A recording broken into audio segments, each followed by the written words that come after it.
What's up, guys? Welcome to Daily Dose of Reddit. This is your host that is gonna eat some sushi today, Zach. Today's subreddit is r/IDoWorkHereLady. Alright, this story's called Don't Judge, Just Talk. So I've posted before, and this will be my second post, so yay me. Anyways, introductions I think. My name is Mooney, not my real name, but I use it a lot and a lot of friends call me that now. English is my native language, but I also speak German fluently, so I apologize, but a lot of this is just translation in my head, so I do profoundly apologize if my writing seems off. Anyways, to the story. Now, as I mentioned before in the r/IDoWorkHereLady, I am doing an apprenticeship in carpentry, but have a lot of side jobs for my income as well, which all have great stories, I think. Or I just like the sound of my own voice, so it could be that too. I try not to exaggerate and keep it all down to earth. Now back to the story. I also work as a photographer and did have a few gigs here and there. Model agencies, brands, weddings, just random stuff with good pay, I think. Keeps me afloat with my expensive hobby. Anyway, I had this client who messaged me on Instagram asking for a meeting for a photo shoot for herself, daughter, and friend, so I of course said sure. I'm free on Thursday, and we arranged the time and the normal stuff for it. Now, I was quite scruffy and had to rush since I was in the workshop and still had my work clothes on me and had no time to change. No, I still can't drive, nor is it that important in Germany since you can get anywhere on public transport. Well, nearly anywhere. Now, I arrived in the photo studio, which kinda is mine now since I've rented it out so much. This lady comes in and here it goes. Here's the cast. There's me, obviously. Karen, the entitled woman who thinks she's better than anyone. Model agents, who I know quite well now. Model, who I'm good friends with. Story. So I set up the meeting with chairs and a table and some water. Then she walked in. Well, walking is a bit of an extreme word. She kinda strutted in like she owned the place. Hello, Miss Karen. You're here for the meeting, right? Of course, but who are you? I'm meeting with a professional photographer, not a low worker. I knew he was gonna be late. What was I thinking on taking my daughter's advice? Teenagers nowadays, I guess. I nod silently, listening to her ranting, and I softly reply, I'm the photographer, miss. You see, you? Ha! As if. Boy, you may want to get your mental health checked, because the photographer I'm meeting you couldn't afford. And no way he would wear something like that. She points at my clothes. What are you, a wannabe photographer? As if. Kinda upset because I love my work and always feel very, very insecure about all of that stuff. As I was saying, I got off my work and couldn't change clothes. I'm your photographer for— I don't believe you. I want to speak to your boss. Have him fire you. Yes. You see, I'm a very famous model, and she couldn't get another sentence out as the door opened up again and modeling agent and model came in, both quite famously known around my area, and greeted me politely. You know this scruffy dude? Why, yes, he's my friend and photographer. Him? A photographer? That I don't laugh. I mean, look at him. Look at him. All scruffy and dirty. Look at me. I'm a bloody model from XYZ Model Agency. I earn good money and don't need my time wasted by this insolent child. Yes, I agree with her. I am a child, I guess. I shaved my little beard I had off the day before since it was itching. And people always tell me, with a beard, I look like 23. And without it, I look 15.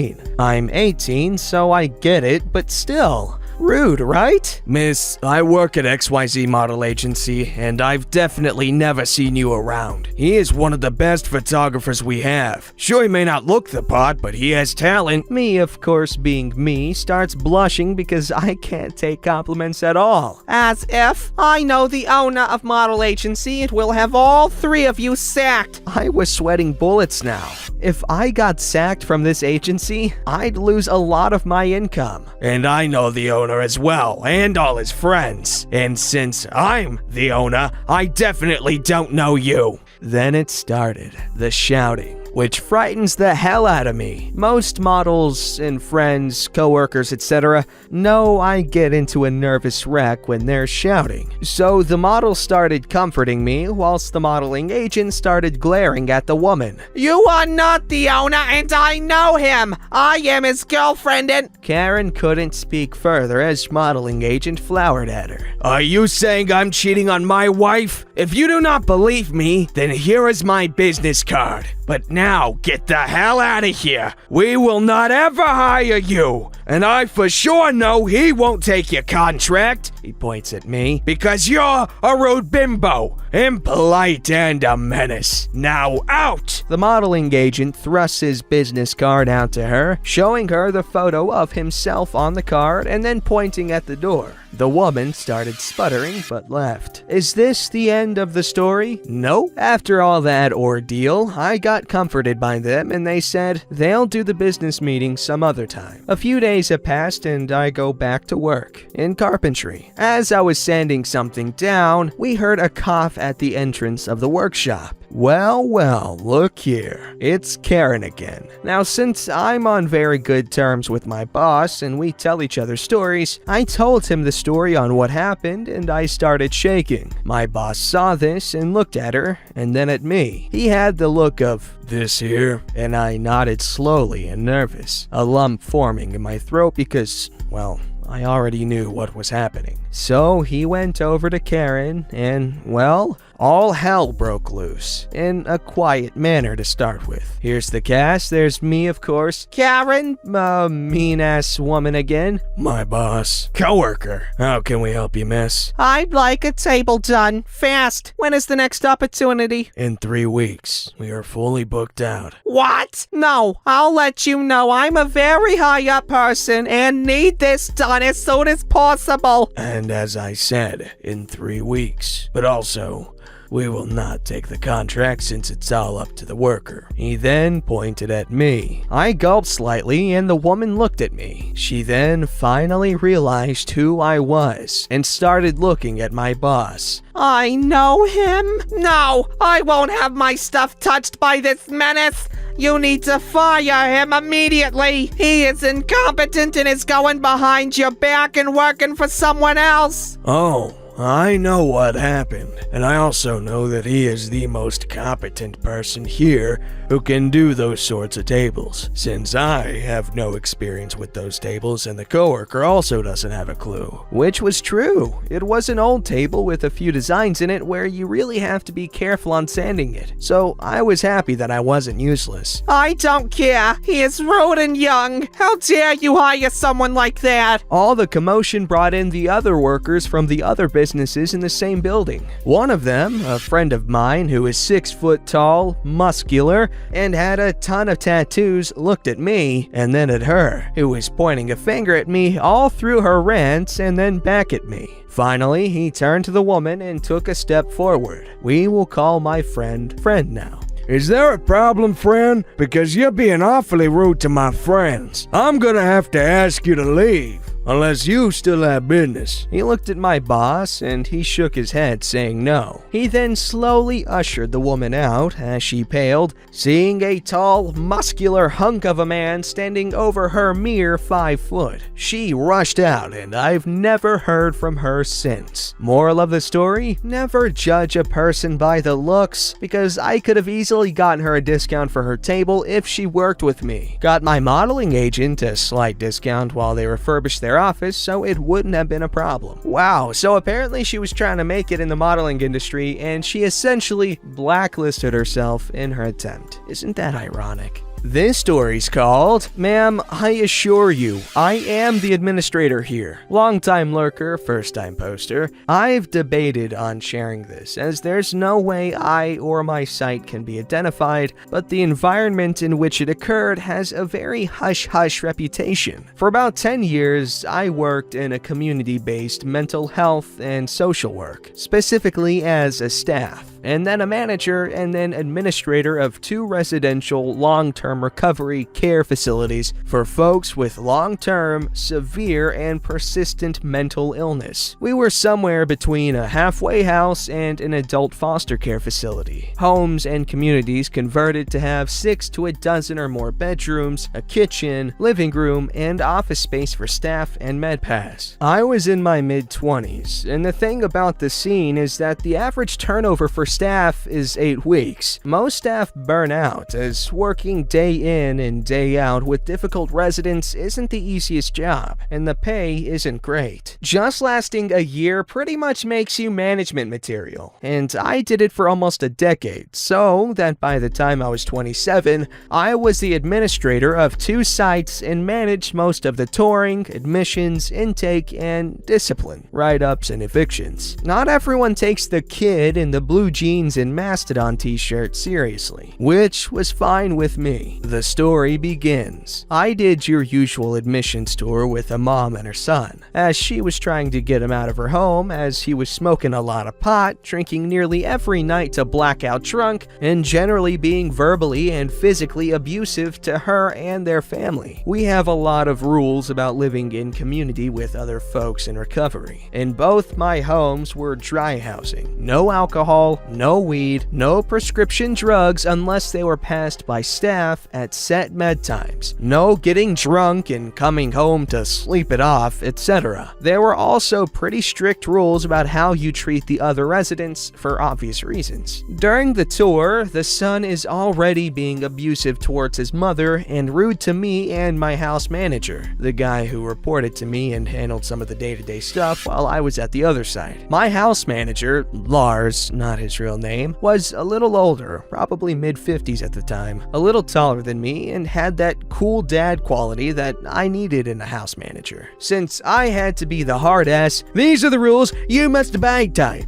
it helped to have someone who was a little more friendly and could be the good cop and soften the blow while still saying, "Hey, hope he's the boss," if residents didn't like something. Mom took an instant liking to Lars as we went through the tour, and it was pretty obvious by the end of the tour and start of the interview that she thought he was the admin and I was just some staff, as she was ignoring some of my questions to her and her son during the tour. We did the interview in a private living room setting where the potential resident told me straight up he wasn't planning on quitting drinking, smoking pot, and committing various petty crimes, which pretty much tanked any chance he'd have at residency. Lars played the usual good cop while we made notes and did follow-up questions, and Mom seemed to have the idea that her son was a shoo-in since the house Took in addicts and adult delinquents and dealt with them and all that. I had made a few statements about proper behavior in the community and residents that Mom seemed to laugh at. Oh, he's not gonna clean his room once a week. He's not gonna do his chores. I guess you'll have to do it for him. She had that weird, smug air of superiority until we went back to my office to wrap up, and she watched me as I took my seat behind the big desk. Hang on, what are you doing? Why are you sitting in his gesturing to Lars, who is in another chair next to my desk seat? I'm not. I'm sitting in my seat. This is my desk, my office. I'm the administrator here. No, you aren't. You're just some staff. Lars is in charge. This decision is up to him,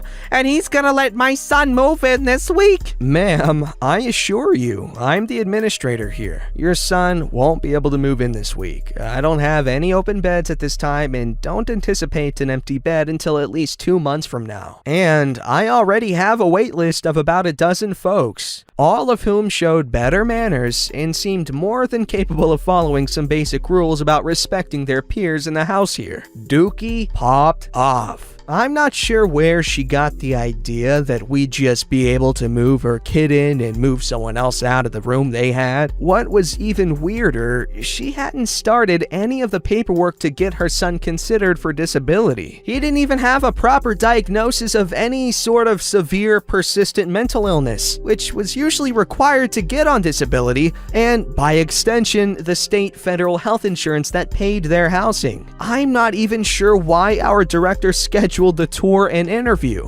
given there were about a dozen missing pieces of paperwork necessary for him to be considered for housing. It got worse from there, and the play-by-play boiled down to her refusing to believe someone about her son's age was the head of the site, answering only to the Tri-County Residential Director for the agency and then the treatment director and CEO. Meanwhile, the son is brooding, kinda quiet, as he's realizing that he'll probably be living at home with his mom for a while longer, and wouldn't be getting away from her to a new place where he'd be able to get away with drinking and smoking and behaving poorly. She wound up lodging a formal complaint, which kinda melted away when Lars backed my side of events. He was the good cop, not the stupid cop, and he didn't want someone this difficult in the house either. There were a few of these interactions each year. Moms and dads, or grandpas, or guardians, who thought we were some sort of not quite jail, where they just dropped off the kids they'd failed to raise properly. I don't say that to crap on individuals with true, severe, persistent mental health issues, and obviously some of these folks had issues, but it was always a weird blend of sad, frustrating when these parents seemed to think we'd just move them in that afternoon